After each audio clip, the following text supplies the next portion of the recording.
안녕하세요. 조희영 장로입니다. 제가 추수감사절에 또 딱 인턴십을 하게 돼서 하나님은 나를 정말 역사의 주인공으로 세우시는구나. 나를 참 사랑하시는구나. 이걸 또 느끼면서 인턴십을 준비를 했습니다. 그래서 PPT 띄워주시면 이 아까 같이 읽은 본문 말씀이 제가 작년 12월 15일에 딱 동부교회 첫 예배를 드렸어요. 그때 주셨던 강단 말씀이에요. 그래서 이게 제가 거의 이제 11개월이 지났잖아요. 11개월이 지나고 한 해를 이제 또 추수감사절이니까 한 해를 되돌아보면서 하나님 주셨던 이 말씀이 정말 정확하게 성취되셨구나. 너무 감사하다. 그래서 오늘 인턴십의 제목을 이 제목으로 잡고 본문으로 잡게 됐습니다. 저는 이제 그 자랑은 아니고요. 제가 과학고등학교를 나왔습니다. 그리고 카이스트 산업디자인과에서 학사 석사를 하고 이제 LG전자에서 첫 직장 생활을 시작하고 SK플랜이 이제 지나서 삼성전자 세 번째 직장을 다니고 있습니다. 그래서 대기업을 이렇게 순회하는 그런 이제 현대만 가면 대한민국의 대기업은 다 가보는 그리고 수석 디자이너인데요. 사실 이제 옛날로 치면 부장이에요. 부장. 그냥 많은 부장들 중에 한 명이고 이제 꼰대로는 보지 말아주세요. 두 랩런트를 키우고 있고 또 대청부 교사로 헌신하고 있습니다. 제가 이제 사실 어린 랩런트들 대상으로는 인턴십을 종종 했었어요. 이제 그래도 직업에 대한 부분이나 뭐 전문성에 대한 인턴십을 종종 했는데 이제 다 사실 뭐 대청부는 이미 자기 갈 길 다 정해졌잖아요. 그래서 제가 무슨 내용으로 인턴십을 해야 될까 이렇게 하나님 앞에 기도하면서 떨리는 마음으로 준비를 했는데 이제 어떤 전문성보다는 하나님이 저를 어떻게 오늘 말씀대로 어떻게 준비시키셨는지 이렇게 이 부분을 좀 같이 나누고 싶어서 준비를 했습니다. 예, 제가 아마 한 5살 안 됐을 때인 것 같아요. 저는 이제 경남 남해군 이동면 신전리 이 바닷가 마을에서 태어났습니다. 그래서 정말 깡촌이에요. 8시 되면 시내버스 다 끊기고 뭐 이제 목욕하려면 읍내 버스 타고 가서 목욕탕 가서 목욕하고 오는 이런 시골에서 자랐습니다. 근데 감사하게 이제 저는 3대째 저희 외가 친가 다 이제 그 신앙생활을 하셨어요. 그래서 그 3대째 모태신앙 오늘 말씀하셨죠. 모태신앙 모태신앙이면서 모태신앙도 정말 있었던 것 같아요. 그러니까 어릴 때부터 그냥 쭉 시골교회를 다니는데 사실 너무 모르겠더라고요. 어떻게 구원받는지 사실 어떻게 천국 가는지를 전혀 몰랐어요. 그래서 제가 초등학교 때 그 시절에 한창 막 휴거가 막 유행했었거든요. 그래가지고 제가 어린 한 5학년 이때쯤이었던 것 같은데 너무 무서운 거예요. 이게 휴거가 오면 어떻게 되지? 이게 너무 무서운 거야. 그래서 이불을 뒤집어 쓰고 하나님 나 천국 가야 되는데 천국 가고 싶은데 어떻게 해야 돼요? 이랬던 기억이 나요. 그러니까 뭐 구원의 길, 예수님이 구원자 되시고 뭐 전혀 모른 채 기도의 비밀, 어떤 성령의 역사, 하나님이 살아계심 이런 걸 정말 모르고 그냥 종교 생활했던 것 같아요. 그때 이제 시골교회도 부흥회를 한창 옛날에 많이 했었잖아요. 부흥회 목사님이 오셔서 이런 말씀하셨던 거 기억나요. 하나님의 은혜를 부어주시면 그 은혜가 쏟아지지 않게 조심조심 다녀야 된다는 거예요. 이 은혜가 쏟아지면 이게 다시 담을 수가 없으니까 조심조심 해야 된다는데 다시 그걸 생각해 보면 매일매일 내가 은혜 받는 비밀이 없는 건 거죠. 기독교인들이 그렇게 신앙생활을 했던 거예요. 그래서 저도 그냥 정말 왜 교회 다녀야 되지? 뭐 맨날 하지 말래. 뭘 자꾸 하지 말래. 주일에 뭐 사 먹지도 말고 뭐 하지 말래. 그런 왜 신앙생활을 해야 되는지 어떻게 믿어야 되는지도 모른 채 이제 신앙생활을 했던 것 같습니다. 저희는 이제 저희 가족 사진인데 제가 이때가 고3 때예요. 예뻤죠? 저희 부모님이 저의 신앙의 본이 되어 주셨던 것 같아요. 근데 이제 아주 다른 쪽으로 본이 되 주셨어요. 저희 어머니는 이제 외할머니가 굉장히 외할아버지한테 핍박받으면서 정말 교회를 다니셨대요. 이렇게 막 곡괭이로 머리 때려서 머리 피나고 교회 다닌다고 막 이러면서도 믿음을 지키고 그 밑에서 이제 신앙을 배우신 어머니셨거든요. 근데 엄마는 이제 늘 이렇게 눈물로 기도하는 분. 저희 아빠가 또 되게 경상도 엄청 엄한 아버지셨어요. 그래가지고 항상 눈물로 기도하는 분이었어요. 왜 맨날 그렇게 우는지 몰라. 막 대표 기도할 때도 맨날 흐느끼면서 대표 기도하고 이런 분이셨고. 근데 제가 엄마를 통해서 신앙의 본을 배운 거는 그 시골 교회가 진짜 많이 싸웠어요. 뭐 류 목사님도 가끔 말씀하시잖아요. 방석 날라다니고 뭐 이런 교회. 저희 시골 교회도 이렇게 성찬식을 오전에 하고 오후에 재직회를 하잖아요. 오후에 막 대판 싸우는 거예요. 재직하면서. 그러면 이제 엄마가 막 울면서 왜 은혜 받아놓고 싸우냐 이러면서 막 말리시던 분이셨고, 또 이렇게 그 장로님들이랑 중직자분들이 목사님을 이렇게 되게 공격하고 쫓아내는 일이 종종 있었어요. 그래가지고 정말 이렇게 어이없다고 지금도 생각하는데, 한 목사님이 계셨는데 그 목회자실에서 컴퓨터로 옛날에 그 윈도우 카드 뒤집는 거 있잖아요. 그걸 하고 있었던 거야. 근데 그걸 한 장로님이 보셨어. 목사가 도박한다고 쫓아냈어요, 진짜. 뭐 그런 교회였는데 엄마는 항상 목사님 편이었고, 목사님께 뭐 추석 명절 되면 뭐라도 하나 갖다 드리고 이런 분이셨거든요. 근데 반면에 저희 아버지는 이렇게 그 나 중심, 물질 중심, 성공 중심, 아빠도 모태신앙이긴 하지만 이 창세기 3, 6, 11이 너무 강한 분이셨어요. 그래서 그 제가 중학교, 초등학교 들어갈 땐가 아빠가 이제 못 배운 게 한이 돼서 그제서야 고등학교를 입학하셨어. 거의 큰언니와 같이 입학하고 졸업을 하신 그런 분이셨거든요. 그러면서 이제 청년 때 돼지 새끼 2마리를 사가지고 내가 이걸로 축산업을 해서 성공하겠다 해서 그 시골에서 축산업을 시작했는데 되게 번성을 해서 저희가 한 초등학교, 중학교일 때는 정말 이렇게 되게 큰 축산업을 했어요. 뭐 1000마리 넘는 막 이 가축들을 기르는 그런 집이었어요. 근데 아빠가 그때 막 한창 잘 나갈 때 이제 목사님 계속 장로 임직을 받아라 그랬는데 아빠는 계속 고사를 하셨죠. 그러던 중에 이제 IMF가 터졌는데 그 가축들 사료 재료가 다 수입산이거든요. 그러다 보니까 이 사료 가격이 너무 폭등을 하고 이제 더 이상 이걸 운영을 할 수 없는 상황이 되는 거예요.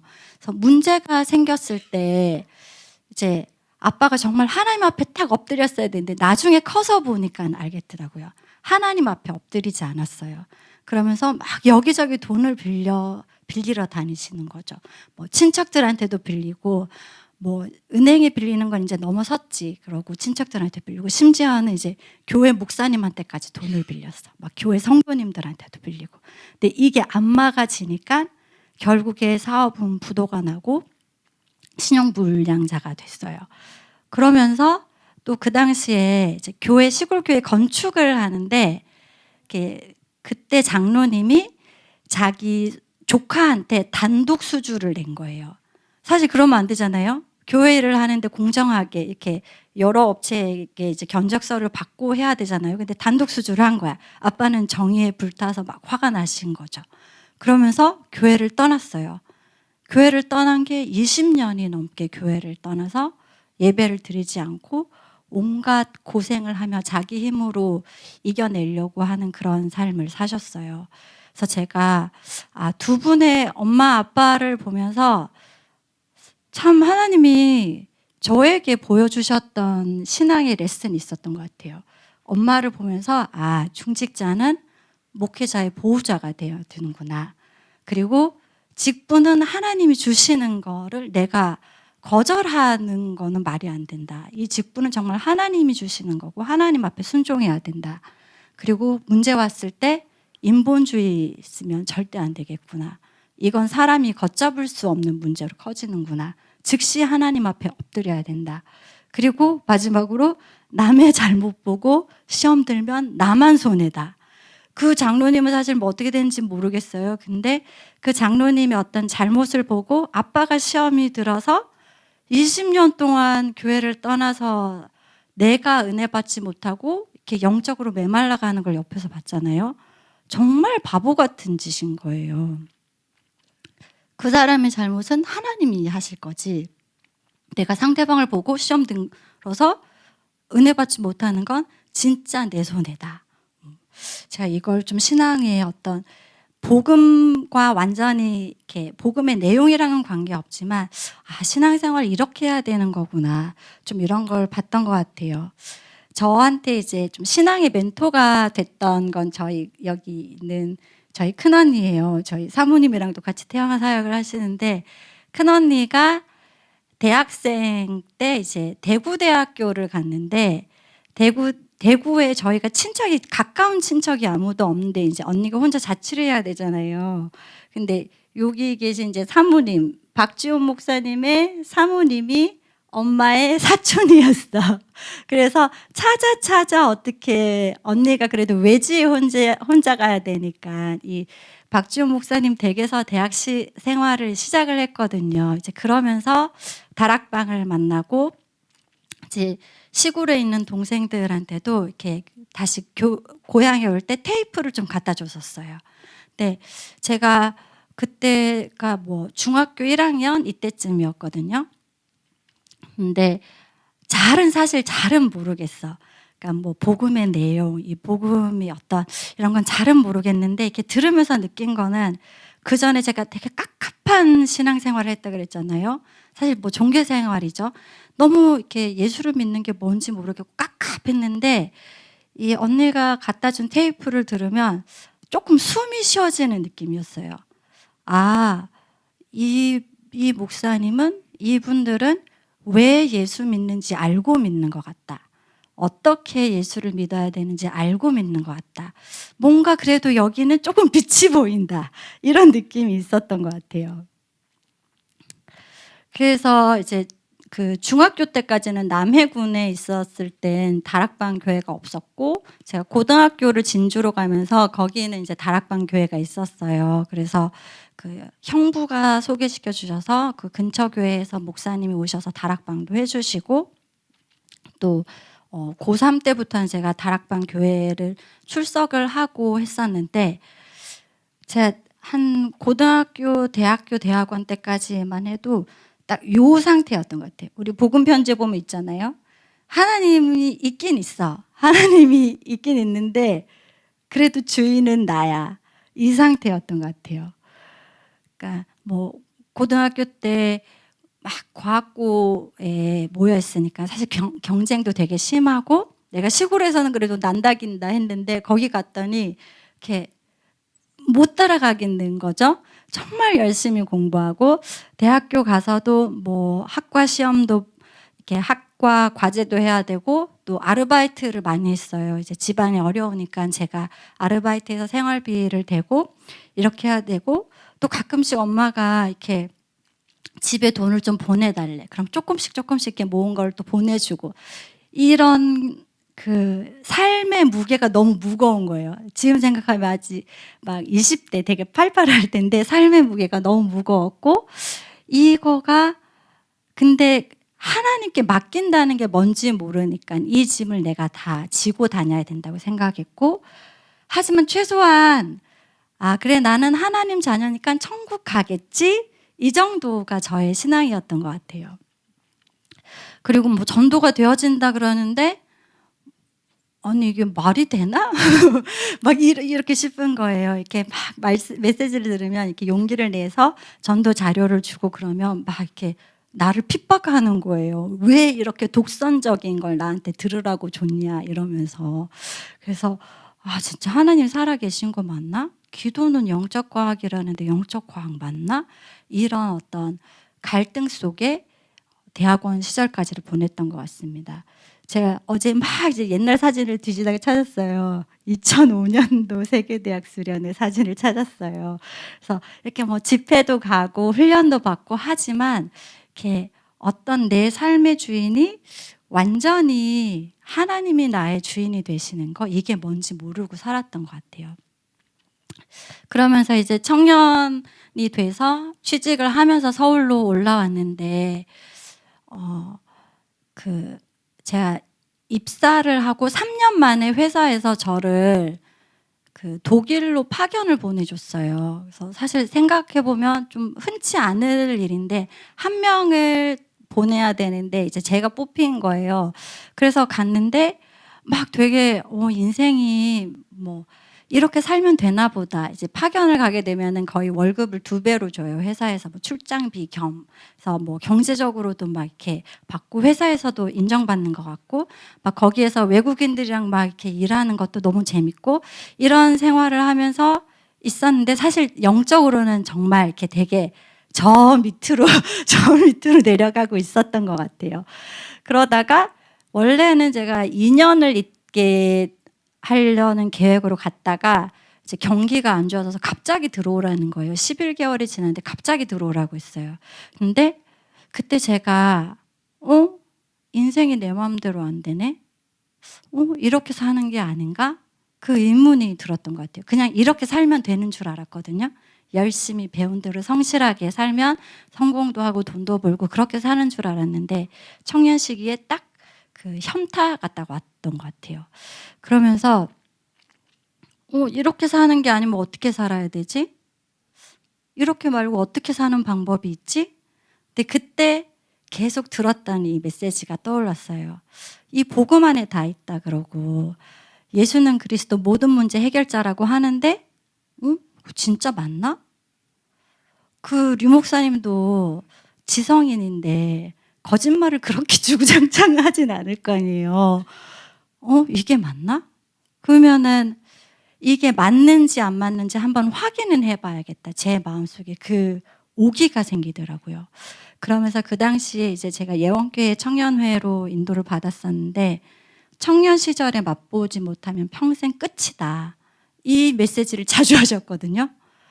그래서 사실 이제 청년의 시기 다음엔 결혼을 하고 가정을 이루고 중직자가 돼야 될 텐데 내가 지금 이 시기에 결론 내지 못하면 나는 평생 신앙생활을 제대로 하지 못하겠다. 이 마음이 들었어요. 그래서 그럼 뭘부터 해야 되지 생각했는데 일단 저의 그 삶의 방식을 바꿔야겠다. 내가 이제 청년회 한창 열심히 할 때 사진들인데 그전에 사실 전 그렇게 봤어요. 청년회에서 막 직분하는 사람들 보면은 저 사람들 되게 직장이 별 볼 일 없나 보다. 별로 할 일이 없는 사람들이어서 막 저렇게 교회에 모여서 뭔가 하나 보다. 이렇게 생각했어요. 근데 나의 삶의 중심을 교회 중심으로 바꾸자. 그래서 주중에도 뭐 찬양 연습하고 지역에서 또 모임하고 금요 예배 드리고 토요일에 모여서 임원 회의하고 주일 당연히 저녁까지 이렇게 교회에서 같이 사역하고 막 이런 시간들을 한 3년을 보냈어요. 여기 보시면 보일지 모르겠지만 여기가 최지우 장로님입니다. 옛날 사진에서 찾았어요. 그래서 이렇게 살아보니까 사라지더라고. 교회 중심으로 살아보니까 이렇게 하면서도 직장생활 열심히 하고 또 지역에서 또 같이 사역하고 근데 이렇게 사는 게 행복하더라고요. 너무 신나고 즐겁고 이게 그러니까 복음의 깊은 곳으로 들어가지 못했지만 이렇게도 사라지는구나. 이렇게 살 수 있구나. 그러는 가운데 제가 이제 청년 시절 이거 나 확인해 봐야겠다. 예수는 그리스도 모든 문제 해결자라는데 맞는지 안 맞는지 한번 확인해 보자. 진짜 모든 부분에 예수가 그리스도 맞는지 내가 한번 확인해 보겠다. 이 오기가 생겼어요. 사실 뭐 이게 이제 결국 요한복음 19장 30절 말씀을 가지고 말씀하시는 거잖아요. 정말 다 끝내셨는지, 다 이루었는지 확인해 보자. 그러면서 첫 번째 제가 닥친 문제는 어떤 비전에 대한 거였어요. 제가 그 LG전자에 입사를 하고 그때 LG 휴대폰을 하던 시절이었어요. 휴대폰 사업부에서 일을 했거든요. 근데 저는 사실 저희 그렇게 보실지 안 보실지 모르겠지만 제가 고등학교 때부터 대학원까지 쭉 연극 동아리를 했어요. 연극을 되게 좋아했거든요. 그래서 그때 또 한창 메시지가 문화 전쟁이다. 뭐 문화를 개혁해야 된다. 뭐 이래서 하나님, 나는 문화 쪽에 있어야 될 것 같은데, 연극이나 뮤지컬 이런 걸 해야 될 것 같은데 왜 내가 이 전자회사에서 파워포인트에 줄을 긋고 있으며 왜 맨날 개발자들과 싸움을 해야 합니까? 이 업에 대한 비전이 보이지 않는 거예요. 근데 그게 너무 답답하더라고요. 어떤 하나님의 그 이제 메시지를 들었을 때는 교육을 하거나 선생님이 돼서 막 교육을 하면서 랩넌트를 살리거나 아니면 뭐 예술 문화 쪽에서 문화를 해야 될 것 같은데, 하나님, 난 왜 여기 있는 거죠? 내가 이 일을 왜 해야 되죠? 그 질문이 계속 됐어요. 그래서 내가 이거 가지고 기도해 봐야겠다. 그러면서 이제 하나님 앞에 질문을 하기 시작했어요. 하나님, 나에게 비전을 달라. 나의 업의 이유를 찾게 해주시고 내가 이 일을 왜 해야 되는지를 찾게 해달라고 기도했어요. 그래서 한 6개월을 계속 이 기도 제목으로 기도했던 것 같아요. 근데 그때쯤이 이제 우리나라에 아이폰이 들어온 게 2008년 이 정도거든요. 2008년, 9년 이때 이 스티브 잡스가 보이더라고요. 그래서 그때 청년 목사님께서 저한테, 제가 휴대폰 회사에 다니잖아요. 그러니까 형아, 네가 스티브 잡스 같은 인물이 돼야 된다 막 이러시는 거예요. 네? 전혀 그게 제 가슴에 와닿지 않지만 그런 오기가 생기더라고요. 이 사람은 명상을 하면서 그 악령이 주는 그 영에 감동돼서 이런 시대의 문화를 바꾸는 작품을 만들어냈는데, 하나님의 영에 감동돼서 그 영감을 가지고 작품을 만들 수 없나? 오기가 생기더라고요. 그러면서 이 휴대폰이라는 게 단순한 어떤 기술이고 전자기계가 아니고 이 시대의 문화를 주도하는 게 바로 이 IT라는 기술이구나. 그러면서 이 문화 전쟁을 나는 그럼 이 IT 분야에서 해야 되겠다. 그래서 사람 살리는 복음 IT 문화라는 비전을 잡게 됐어요. 청년 때. 근데 이 비전을 가지고 계속 이직도 하고 뭐 부서도 인도받고 하는데, 이 비전이 계속 저를 지금까지 인도에 오면서 지금 저는 이제 로봇을 디자인하는 일을 하고 있어요. 그래서 사실 시간이 많이 지났잖아요. 17년 이 정도가 지났잖아요. 근데 이 스마트폰이라는 게 완전히, 여러분들은 어릴 때 나서 잘 모르겠지만 이 시대의 문화를 정말 바꾸는 플랫폼이었거든요. 근데 앞으로 로봇 시대가 오면 이 로봇이 또 사람들이 사는 방식을 바꾸는 새로운 플랫폼이 되겠구나. 그러면서 하나님이 저에게 비전을 보여주시고 도전할 수 있는 마음을 주시더라고요. 그래서 여러분들이 아마 청년 시절에 저도 그랬지만, 내가 앞으로 뭐 하고 살아야 되지? 나는 뭘 먹고 살아야 되지? 왜 이걸 해야 되지? 이 고민이 많을 거예요. 근데 진짜 이 기도 제목을 두고 기도할 때 하나님이 답을 주시는 걸 저는 확인했습니다. 그래서 첫 번째, 비전 문제 해결자는 제가 확인했어요. 두 번째는 결혼 문제. 청년 시절에 가장 닥치게 되는 게 결혼 문제잖아요. 제가 사실 그 청년 시절에 만났던 사람이 있었어요. 이제 아마 최 주장님도 알긴 알 거야. 근데 이 오빠가 불신자였는데 저 때문에 교회를 와줬거든요. 저 때문에 교회를 같이, 근데 참 착하고 성실해서 교회를 빠지지는 않아. 근데 제가 내가 신앙생활을 제대로 해야 되겠다라는 결단을 할 때 걸렸던 게, 이렇게 신앙생활 하는 게 이 사람한테 좀 미안한 거예요. 나는 이제 오후에 남아서 청년회 활동도 하고 막 하고 싶은데, 저녁에 늦게까지 포럼도 하고 싶은데 이 사람이 있으면 내가 신앙생활을 제대로 못 하겠는 거지, 미안해서. 그래서 제가 딱 결단을 하고 헤어졌어요. 그러고 나서 왜 이렇게 교회엔 남자가 없는 거야? 내가 학교에서도 회사에서도 별로 이렇게 사람을 찾는 데는 고민이 없었는데 교회는 왜 이렇게 남자가 없는 거예요? 그래서 이게 결혼이 풀리지가 않는 숙제인 거예요. 사람도 없고 조금 이렇게 만나려고 해봐도 뭐가 안 맞고, 뭐 다락방 안에서도 소개팅도 해봤는데 뭐 상대방이 나한테 별로 마음이 없고, 이 결혼이라는 게 정말 풀리지 않는 숙제 같았어요. 나는 빨리 청년을 졸업하고 결혼을 하고 싶은데 도대체 사람이 없다. 근데 하나님 앞에 하나하나 이제 결혼에 대한 기도 제목을 잡게 되더라고요. 그래서 하나님, 왜 결혼해야 돼요? 나는 결혼 안 해도 뭐 직장 생활 하면서 이렇게 친구들도 만나고 잘 살 수 있을 것 같은데 왜 결혼해야 돼요? 그러니까 후대 말고는 사실 결혼해야 될 이유가 없는 거예요. 결혼 안 해도 딴 건 다 할 수 있잖아요.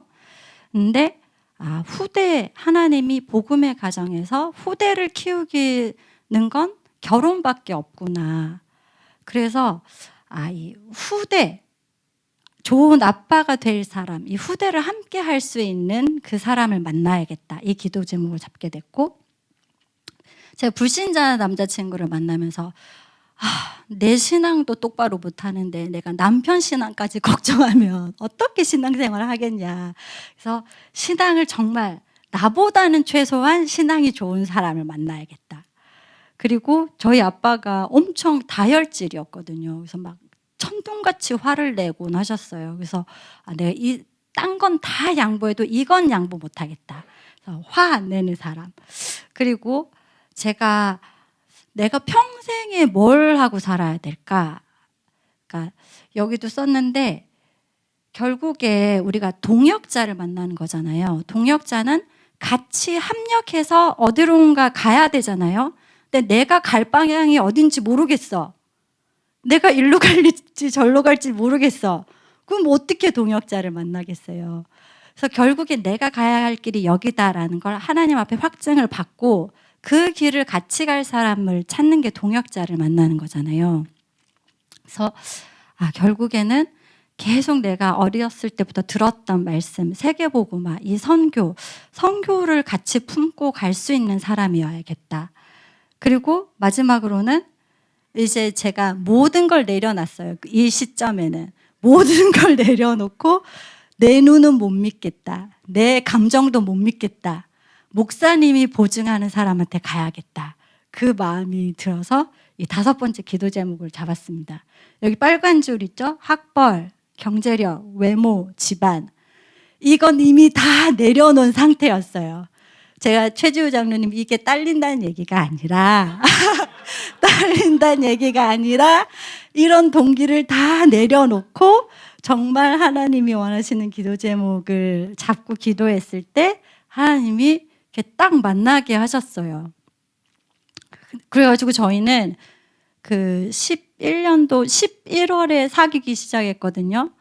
그러고 12년도 2월 달에 부모님한테 인사를 갔더니 농사일이 4월 달엔 안 바쁘니까 4월 달에 결혼을 해도 좋겠다 그러시는 거예요. 그러고 저희가 섬겼던 그 청년 목사님께서 4월 달에 해외 선교사로 파송을 받게 돼 있었어요. 그래가지고 그래 그럼 4월에 하자. 4월에 하자. 그래가지고 11월에 사귀어서 4월에 후다닥 결혼을 하게 됐습니다. 근데 그래서 전 그런 것 같아요. 사실 뭐 몇 개월 안 만났잖아요. 그러니까 막 어떤 사랑의 감정, 막 애틋한 감정 이런 거는 뭐 살면서 오히려 이렇게 생긴 거지. 이게 다 확인이 되니까 이 얘기를 해도 되나? 장로님이 저를 사귀자고 이제 조금씩 만나다가 사귀자고 한 날이 있었는데 전 이 기도 제목을 절대 얘기하지 않았거든요.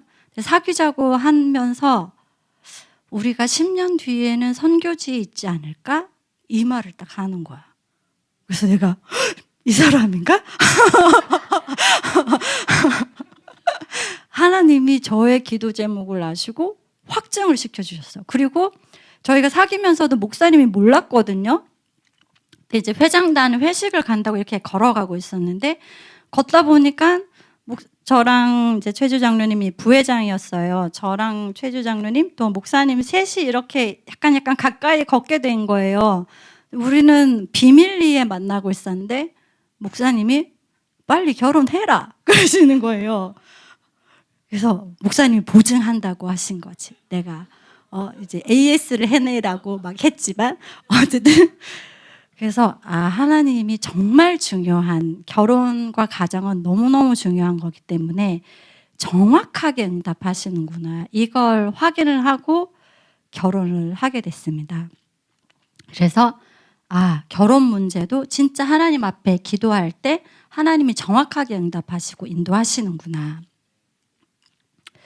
그리고 지난번에 장로님도 포럼 하셨지만 결혼하고 한 3년? 첫째를 낳고 돌이 지났을 때였어요. 근데 뭐 건강검진을 회사에서 받았는데 작년에도 뭐가 나왔는데 올해도 뭐가 있으니까 검사를 해봐라 뭐 이랬다는 거예요. 별로 대수롭지 않게 생각하고 있다가 몇 개월 지나서 갔어요. 그때도. 근데 병원에 갔더니 간암이라는 거예요. 지금 생각해 보면은 제가 그때 한 35살이었을 거고 남편이 37이었죠. 여기도 뭐 비슷한 또래인 분들 계시잖아요.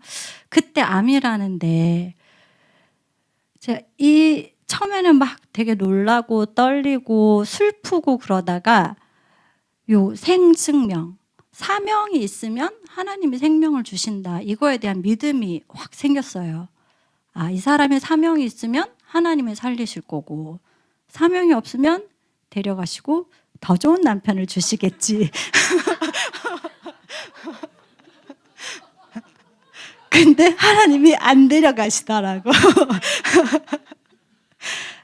그래서 이 왕상 19장 7절 말씀을 이제 그 목사님을 통해서 주셨는데, 앞으로 가야 할 사명이 더 많기 때문에 하나님이 너의 생명을 연장하실 거다.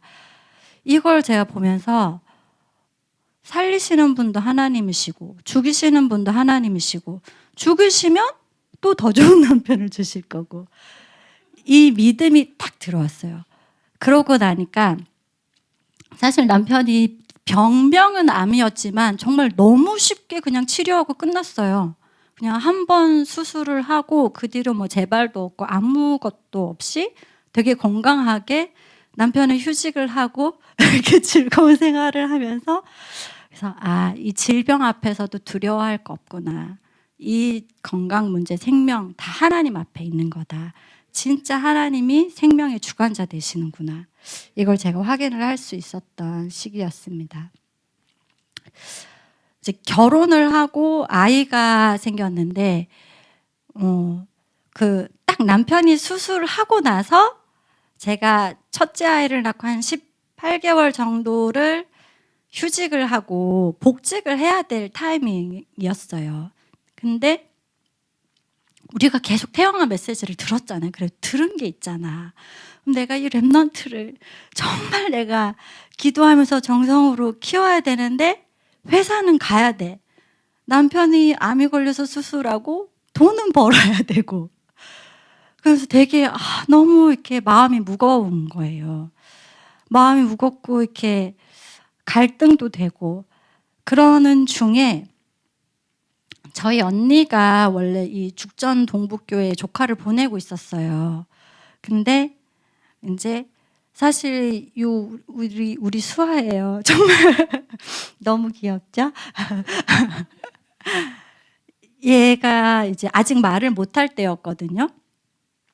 근데 나는 복직을 해야 되고 아무 데나 맡기지는 못하겠는 거죠. 정말 이 영적인 게 다 그대로, 선생님의 영적인 상태가 그대로 아이한테 전달될 텐데 아무 데나 맡길 수는 없고, 근데 이 아이가 18개월이니까 너무 어린 거예요.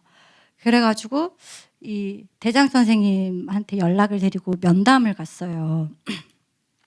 그래서 대장 선생님, 이런 상황입니다. 제가 복직을 해야 되고 아이 아빠는 수술을 했습니다. 이 아이를 케어해 줄 수가 없는데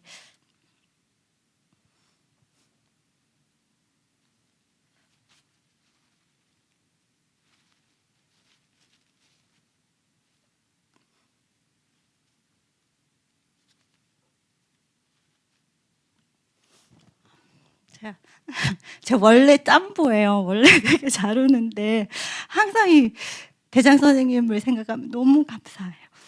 그때 이제 선생님이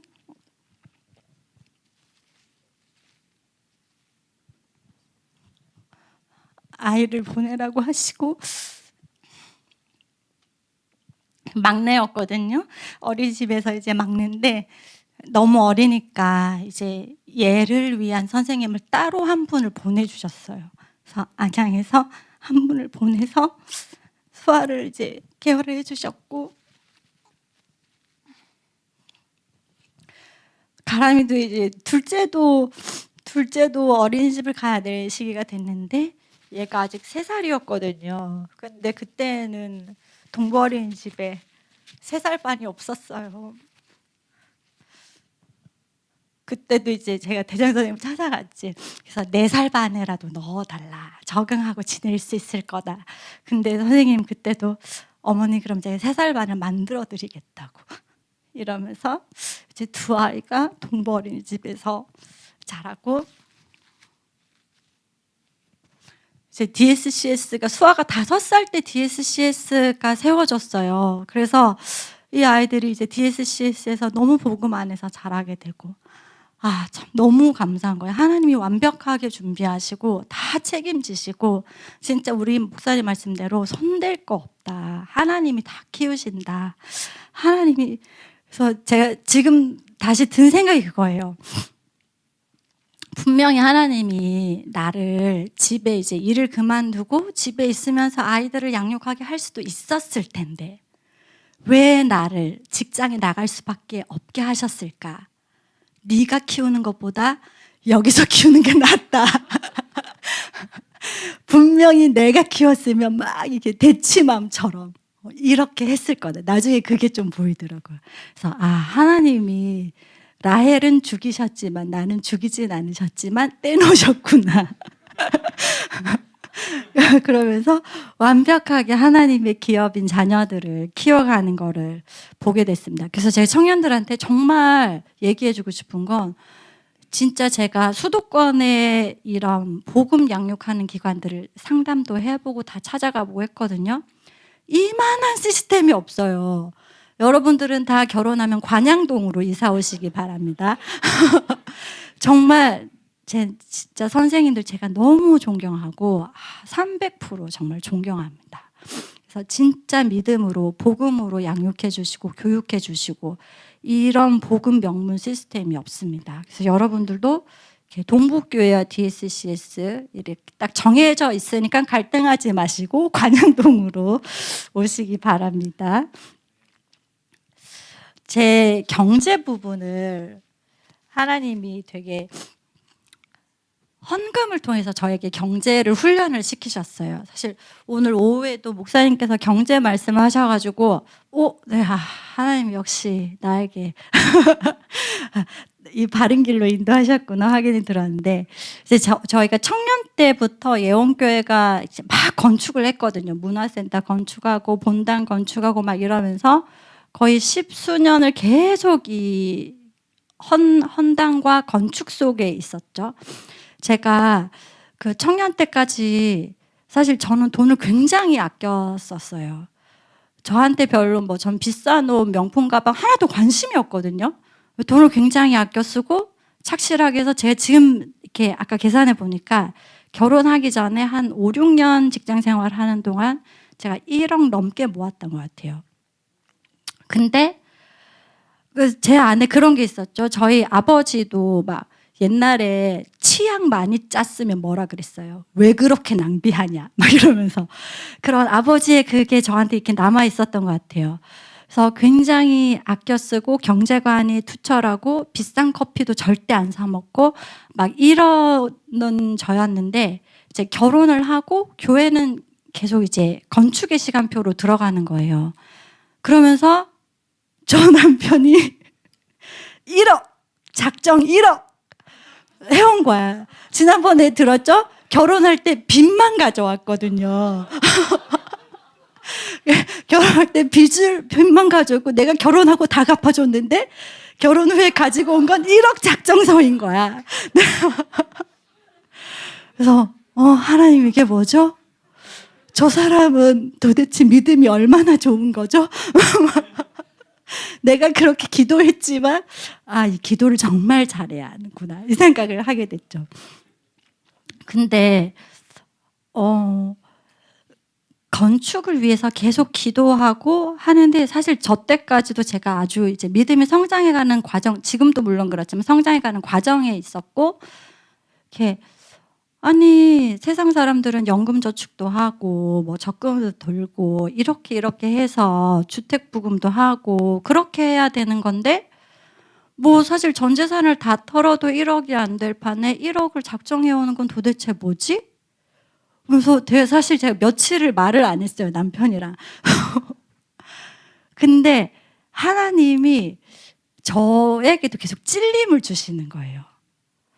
분명히 하나님이 주신 것, 오늘 말씀도 하셨잖아요. 하나님이 주신 것을 하나님께 기쁨으로 드릴 수 있어야 된다고 하는데, 나는 이게 너무 부담이 되고 이게 도대체 아닌 것 같고, 그러면서 이 막 말씀과 이 상황과 막 현실과 이런 게 막 갈등이 됐어요. 근데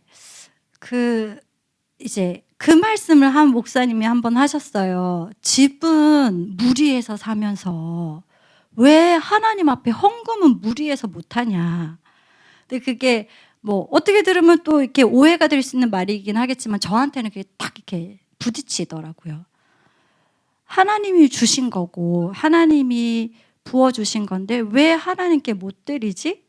이 경제의 주인이 하나님이라는 걸 내가 못 믿나? 그러면서 진짜 이 경제를 통해서 하나님이 헌금을 통해서 경제를 부어주신다고 하는데 도전해 봐야겠다 마음을 주셨고, 그래서 그때 다 깼어요. 연금저축이고 뭐고 다 깼어. 남편이 신났지. 막 잘한대. 막 깨니까 잘한대. 이러면서 완납을 하고, 또 이제 계속 건축을 계속 하니까, 이게 10수년을 하니까 또 작정하고 또 완납하고 또 작정하고 또 완납하고, 이런 과정을 통해서 이렇게 제가 그 전에 가졌던, 세상에서 배웠던 것으로 가져있던 저의 경제관이 다 깨졌어요. 그래서 사실 지금 그 경제관이 다 깨져서 다시 세워야 하는 시간표는 있습니다만, 근데 하나님이 필요하실 때 드릴 수 있는 게 진짜 빛의 경제구나. 주시는 분도 하나님이시고 또 하나님께서 채우실 것도 결국 하나님이시구나. 이 믿음을 저한테 주시더라고요. 그래서 사실 제가 막 수십억, 수억 연봉을 받는 이러진 못해요. 그래서 사실 막 우리가 다락방 안에서도 그 전에 그 미국에 계신 장로님 100억 쫙 이렇게 헌금하셨잖아요. 그런 걸 보면은 사실 이렇게 위축이 되기도 했거든요. 근데 지지난주에 목사님께서 빛의 경제는 작은 경제일지라도 하나님이 원하시는 곳에 쓰는 게 빛의 경제라고 하셨잖아요. 그래서 이 경제의 크기와 상관없이 내가 진짜 경제의 주인이 하나님이시고 하나님이 원하실 때 기쁨으로 드릴 수 있는 게 빛의 경제구나. 이 마음을 주시면서 저의 경제관이 경제가 많아져서 경제 문제 해결자가 된 게 아니라 경제에 대해서 되게 자유함을 주시더라고요. 그래서 이 돈도 경제도 진짜 복음 안에 답이 있구나. 이걸 제가 확인했습니다. 저희 아버지가 작년 5월에 소천하셨어요. 그렇게 20년 동안 애를 썩이던 아버지가 3년 전에 갑자기 심장 수술을 하게 되신 거예요. 원래 심장이 좀 안 좋으셨는데 병원에 가봤더니 심장 판막 교체 수술을 해야 된대. 그때 이제 교회에 가야겠다. 그러고 교회 이제 예배를 회복하시고, 그 당시엔 수술이 되게 잘 돼서 감사하게 퇴원을 하시고, 이제 신앙생활을 그때 다시 회복하셔서 예배도 드리고 기쁨으로 헌금하시고 이러던 중에 이제 작년에 소천을 하셨거든요. 근데 그 아버지가 소천하셨을 때 모습을 전 사실 처음 봤거든요. 이렇게 어떤 시체 자체를 처음 봤어요. 생전 처음 봤어. 근데 너무 편안한 거예요. 정말 잠자듯이 평안한 거예요. 그래서 이 예수 믿는 사람은 천국 갈 때 평안한다더니 그게 맞는 말이구나. 그러고 이제 입관 예배를 드릴 때 이제 염을 깨끗이 하고 이렇게 관에 입관하기 전에 이렇게 봤는데 너무 그 얼굴이 빛나는 거예요. 그래서 우리가 그 앞에서 이제 아버지 시신을 앞에 두고 다 같이 가족 사진을 찍었어요. 활짝 웃으면서. 하나님이 진짜 천국으로, 우리 엄마 표현이 그렇습니다.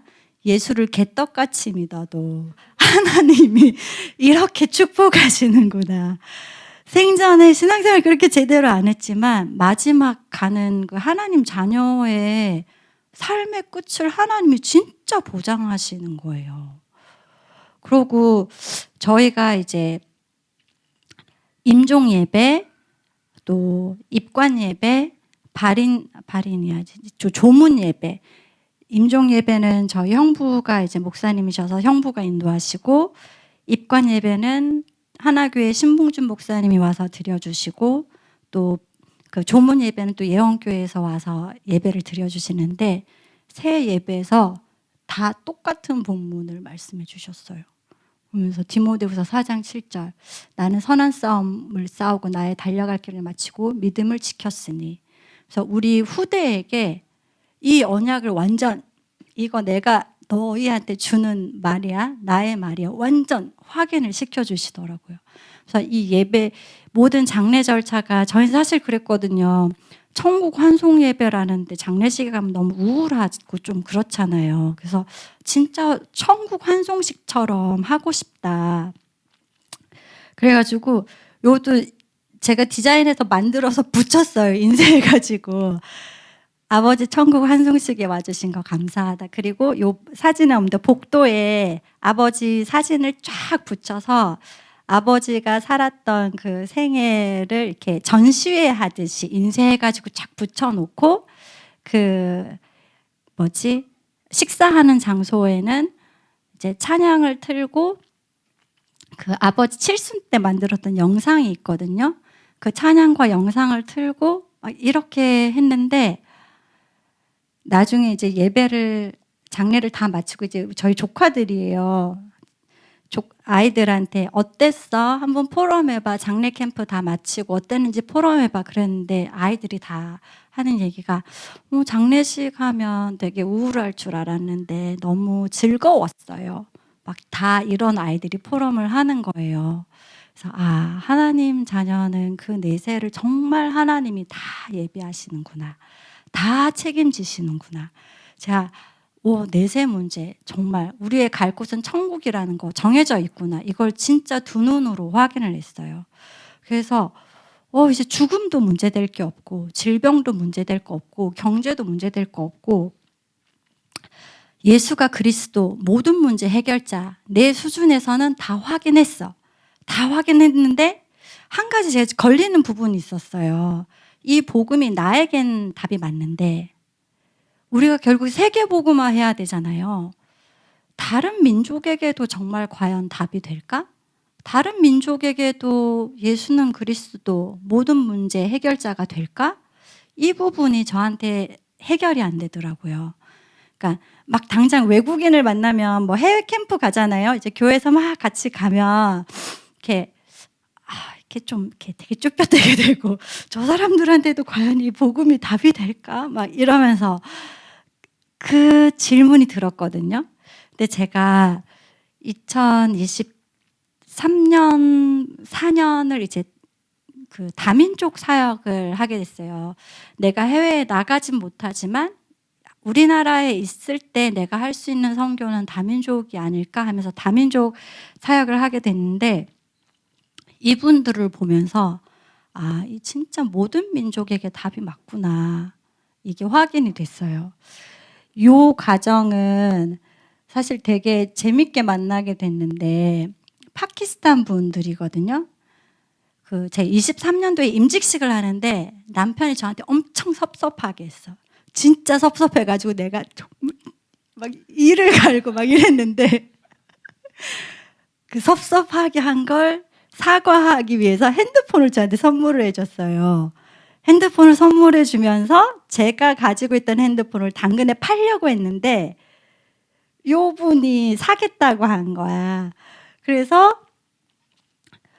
요 외국인이라길래 그러면은 저기 교회에서 다민족 뭐 축제하는데 초대장이라도 줘봐라. 그래가지고 이제 당근 거래를 하면서 초대장을 줬는데 이분이 자기 성경에 관심이 원래 있었다. 그러면서 와보겠다고 한 거예요. 그러면서 원래 이분이 아슬란인데 아슬란이 먼저 교회에 와서 이제 전도사님을 통해서 복음을 받고 영접을 하고 근데 이 자기 부인이 좀 걱정이래. 이제 이슬람들은 되게 강하잖아요. 그래서 부인이 걱정인데 다음에 한번 부인이랑 교회를 오겠대요. 그래서 교회를 왔는데 이 부인도 예수님을 믿고 영접하고 그래서 내 교회는 잘 올 수가 없는 상황이어서 그럼 내가 가야겠다 하고 이제 그 풀어쓴 구원의 길 그 교재를 영어로 번역기 돌려서 그걸 들고 매주 이제 이 집을 찾아가서 다락방을 하고 있고 지금도 이제 계속 지속하고 있거든요. 이제 김주옥 준목님은 가고 있는데, 근데 이 부인이 그게 되게 잘 들어요. 이렇게 복음을 설명하면 되게 잘 들어. 그래서 제가 하루는 조금 신기해가지고 너 예수님이 그리스도인 게 믿어져? 그러니까 믿어진대. 그리고 이 아이들에게도 복음을 전해주고 있고 이게 정말 이슬람 중에도 하나님이 예비한 자가 있구나. 이걸 확인을 하게 됐고 여기 있는 이제 파란 옷을 입은 분들은 제가 영어 예배국을 할 때 같이 있던 성도님들인데 이 중에 여기 있는 이분이 이제 이란 분이에요. 이란 분인데 그 어머니가 모슬렘의 목사 같은 분이야. 근데 정말 이분 얘기도 들어보면은 되게 하나님께서 정말 절대 주권으로 신기하게 한국에 오게 하셨고 한국에 왔는데 이제 그 동네에서 교회 집사님 통해서 전도가 되어서 예언교회에 왔는데 이 부인이 암에 걸렸었거든요. 부인이 암이어서 예배를 지속하지는 못하고 있었어요. 제가 이분을 만났을 때는 이제 부인이 결국에 소천을 하고 이분만 혼자 다시 한국에 와서 생활을 할 때 이제 준목님이랑 같이 신방을 갔었거든요. 근데 그때까지는 말씀을 잘 안 들었는데 계속 양육하고 도와주고 하면서 말씀을 듣는데 막 은혜를 받는데 정말 이렇게 스폰지처럼 말씀을 듣는 거예요. 그러면서 이제 작년에 이제 WRC가 있으니까 같이 가자. 예배국에서 같이 가자 해서 WRC를 갔는데 이분이 너무 은혜를 받았던 거예요. 난 사실 이렇게 류 목사님 말씀이 좀 저한테 제 수준에 어려워가지고 100% 소화가 안 되는데 이 친구는 자기 너무 은혜 받았다고 자기의 영적 수준이 이렇게 업그레이드 됐다고 그러면서 지금도 계속 핵심 메시지, 산업 메시지를 계속 듣고 있거든요. 그러면서 뭐 나가서 항상 전도하고 캠프하고 그래서 진짜 예비된 자가 있구나. 이 다른 민족에게도 이 복음이 답이 되고 복음으로 살아나고 복음이 힘이 되는구나. 여기 계신 분은 지금 소천을 하셨는데 필리핀 분인데 이제 한국에 와서 그 김익주 목사님을 통해서 복음을 받게 됐어요. 그러고 계속 이제 은혜를 받던 중에 폐암 진단을 받고 원래는 3개월밖에 못 산다고 했었는데 계속 예배드리고 은혜 받으면서 한 3년을 더 사셨어요. 그러다가 이제 거의 마지막 선고를 받고 이제는 본국에 돌아가야겠다 해서 본국에 돌아가셨는데 이렇게 거기에 있는 이웃들한테 복음을 전해야겠대. 그래가지고 우리가 와서 복음을 전해줬으면 좋겠대요. 그래서 저희가 한국에서 한 5명 정도가 이렇게 팀을 짜가지고 캠프를 갔어요. 그래서 막 이 집사님이 의자 막 다 깔아놓고 앰프 빌려놓고 이웃들한테 복음 전해달라고. 그래서 이 복음 전했던 사진이거든요. 그러고 이제 몇 개월 있다가 소천을 하셨어요. 근데 이 복음은 정말 모든 민족에게 답이 되는 거구나. 나만 살리는 게 아니고 전 세계 어느 민족이나 어느 종교를 가진 사람이나 다 이 복음이면 살아날 수 있겠구나. 이걸 저한테 확인을 시켜주시더라고요. 근데 그러면서 제가 한 가지 여기 써놨지만 어디까지 괜찮은 거예요? 어디까지 괜찮은 거예요? 이 질문이 들었어요. 왜냐하면 다민족 분들 만나보면 참 진짜 이렇게 도대체 이 끝이 어디지? 약간 그런 마음이 들 때가 있어요. 한 그 필리핀 분이었는데 예배를 잘 드리던 분이었어. 근데 온라인 도박에 빠진 거야. 도박에 빠져가지고 막 온라인 대출해주는 이걸 해서 자기 월급은 200인데 수천만 원 빚을 진 거예요. 이런 경우도 있고, 또 이 한 분은 부모님 때부터 그런 외도, 이런 음란의 영이 들어온 분이었던 거예요. 한국에 와서 결혼을 하고 아이도 낳았지만 계속 음란을 하는 거죠. 그래서 가정도 깨지고 자녀도 문제가 오고. 그러니까 그런데 우리는 괜찮아, 복음 안에 있으면 괜찮아라고 답을 해줘야 되잖아요. 하나님이 하시면 될 거야. 그래서 좀 이 다민족 분들을 보면서 좀 저의 그릇이 커졌다고 해야 되나? 내가 너무 좁은 시야를 이때까지 그냥 우물한 개구리처럼 살진 않았나? 좀 이걸 되돌아보게 되더라고요. 그래서 그럼 거의 이제 마지막으로 가고 있는데, 제가 그러면서 나는 좋고 이 복음이 정말 좋은 건 아닌데 왜 그렇게 오직이어야 되냐, 이 질문이 좀 들었어요. 너무 좀 이렇게, 사실 우리가 또 이 다락방 전도운동 속에 있지만 너무 진하잖아. 너무 진하게 좀 부담스러울 때도 있고 왜 그렇게 오직 이래야 되냐, 그 마음이 들더라고요. 그래서 그 질문을 했는데, 제가 작년 하반기를 지나면서 영적인 문제라고 계속 말하잖아요, 메시지에서. 그냥 이게 적당히 정신적인 부분도 있고 육신적인 부분도 있지, 뭘 그렇게 다 영적인 거라고 갖다 붙여야 되나? 약간 그런 마음이 저한테 있었거든요. 근데 작년 하반기에 제가 영적 문제가 이런 거구나, 그거가 좀 확인이 됐어요. 지난번에 이제 저희 시어머니 얘기 남편도 했는데, 시어머니가 우울증을 지금 한 3년째 앓고 계시거든요. 전 사실 이제 직접적으로 정신적인 어려움을 겪는 분을 가까이에서 본 것도 처음이에요. 근데 보통 일이 아니더라고요. 보통 일이 아니야. 그래서 어머니가 원래 한 60kg 정도 되셨는데 정말 이 영적인 문제에 걸리니까 못 먹게 하고 못 자게 하고 못 씻게 하는 거예요. 그래서 한 몇 개월 만에 살이 20kg가 빠졌어요, 어머니가. 그리고 엄청 멋쟁이셨는데 안 씻으시는 거예요. 안 씻으셔. 그래서 이게 뭐지? 이런 게 영적 문제구나. 근데 이 영적 문제라는 거가 내 눈앞에서 펼쳐지는구나.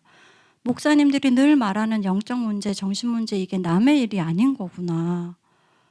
근데 이게 답이 없는 거예요. 뭐 약으로 해결이 되겠어요? 뭐 상담 받는다고 해결되겠어요? 이 영적 문제는 절대 다른 걸로 해결될 수 없구나.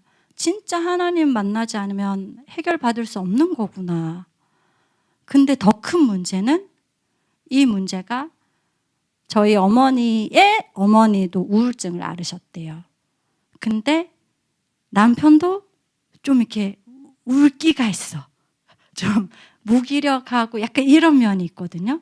근데 내가 아들을 봤더니 아들한테도 그게 있는 거예요. 막 소름 끼치더라고요. 그걸 보고 나니까 소름이 끼치는 거예요. 영적 대물림이라는 게 이런 거구나. 이거를 절대 다른 걸로는 끊을 수가 없구나. 그러면서 제 안에서는 또 뭐가 있었냐면, 사실 이렇게 너무 싫잖아요. 이렇게 어머니가 우울증이 와서 3년을 우리 집에 계신데 우리 집에 방은 3개밖에 없고 어머니가 방을 하나 하고 계시고 그리고 막 이런 막 상황이 너무 싫은 거예요. 힘든 거예요. 그래서 금요 예배를 하러 갔는데 하나님, 나 너무 힘들어요. 짜증나요. 막 원망스러워요. 이 마음이 막 드는 거예요. 근데 성경에 봤더니 그게 창세기 3장이더라고. 아담과 하와가 서로를 원망하고 비난하고 그게 결국에 하나님 떠난 상태구나. 나는 모태신앙으로 자라서 귀신을 본 적도 없고 뭐 점을 쳐본 적도 없고 우상 숭배를 한 적도 없고 영적 문제가 그냥 남의 얘기인 줄 알았는데 하나님 떠난 상태가 이거구나.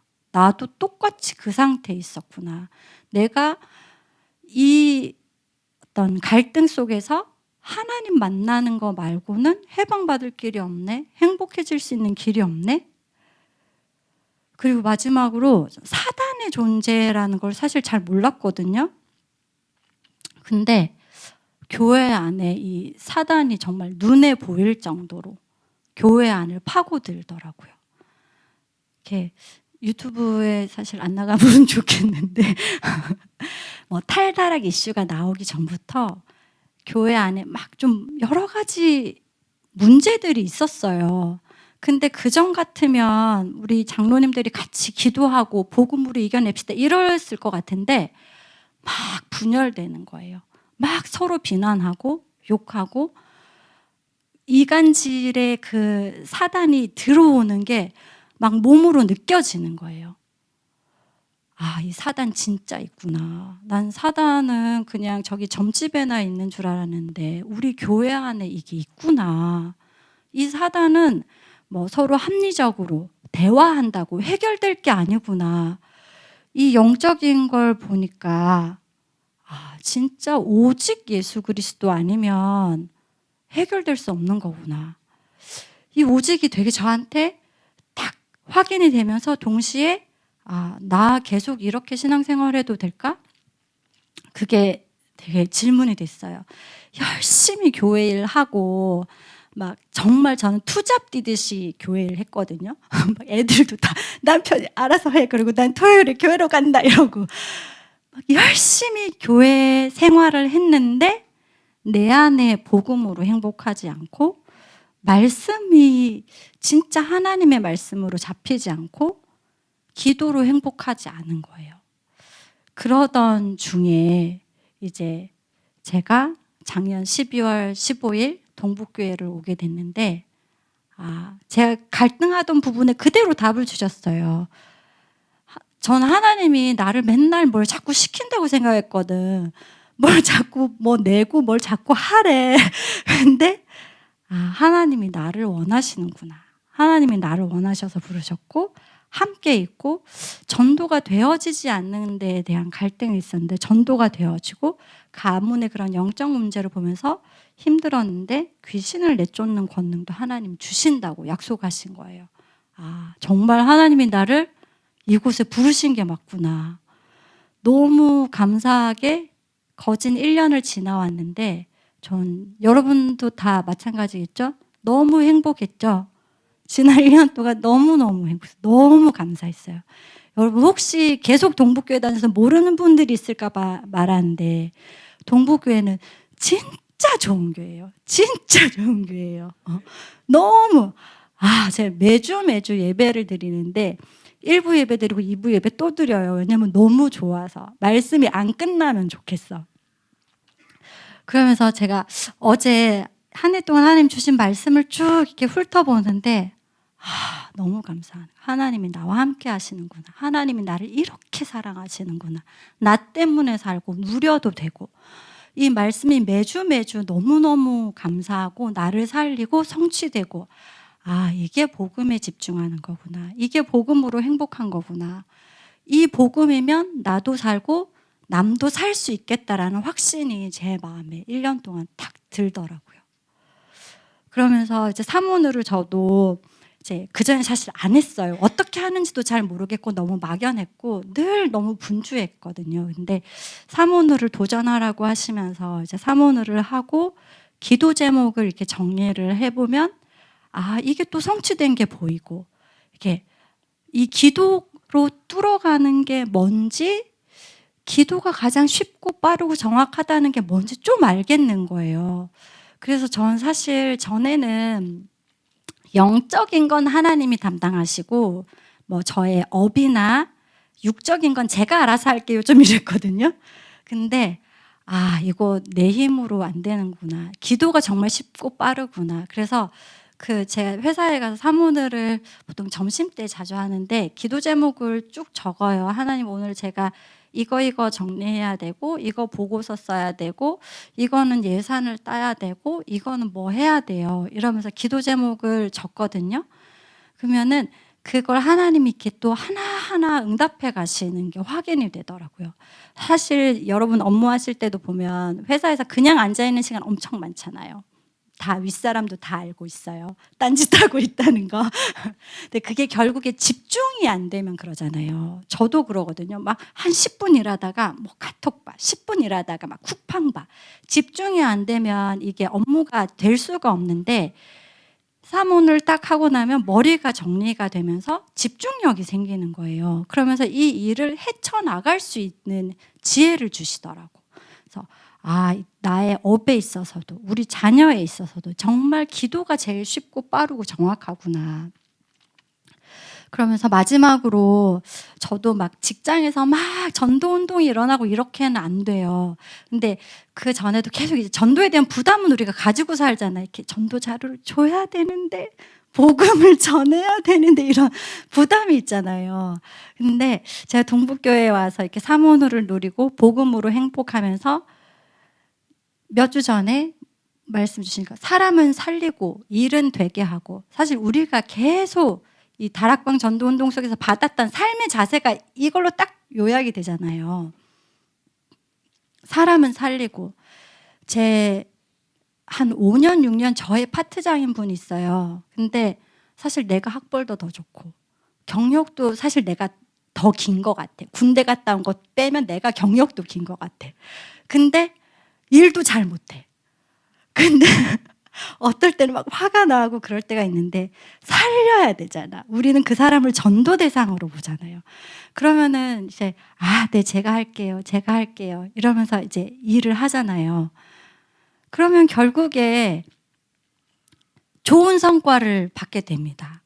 제가 작년에 수음이 양가로 치면 수를 받았거든요. 우는 계속 거진 받았는데 수를 받았어요. 그래서 이게 정말 사람은 살리고 일은 되게 하고 이 전도자의 자세로 일을 하면 전도도 되어지고 성과도 나오는구나. 성과가 나오면 보너스도 나오는구나. 이게 다 전도자의 삶 안에 다 있다는 게 확인이 되더라고요. 요거는 저희 지금 같이 일하는 멤버들인데 이 친구가 막 되게 회사 생활하면서 좀 힘들어하는 거예요. 제가 팀원들이랑은 포럼을 했는데 막 약간 불안 증세도 있고 좀 힘들어하는데 내가 살려야지, 도와야지 이러면 이 마음, 전도자의 마음을 주시니까 이 친구가 막 최근에는 저한테 저는 평생 프로님이랑 일할 거예요. 막 이러는 거예요. 그래서 이게 리더십이라는 것도 결국에 전도자의 자세로 임하면 다 되는구나. 그래서 아직은 막 전도 운동이 일어나지 않지만 하나님이 또 내년에 3,000 제자가 일어나는 응답까지 주시지 않을까 생각합니다. 마지막 장표인데요.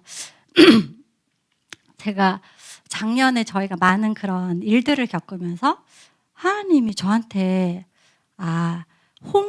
모세의 세대가 홍해를 건너면서 하나님이 살아계신 걸 봤는데 전 좀 그런 게 있었거든요. 그래, 1세대 중직자들은 다르겠지.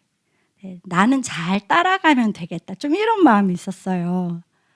근데 작년에 여러 가지 일들을 보면서 하나님이 여호수아에게 요단을 건너게 하신 이유가 있었구나.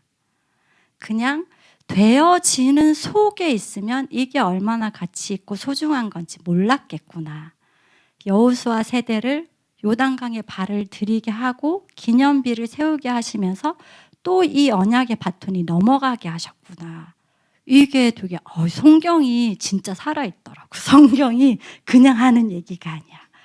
그래서 제가 여러분들 앞에 또 선포하는 마음으로 이 사진을 캡처했는데, 이게 WRC 올해 WRC 때 그 중직자분들을 한 명 한 명 호명하면서 이렇게 화면에 쫙 비춰주시는데 너무 감사하더라고요.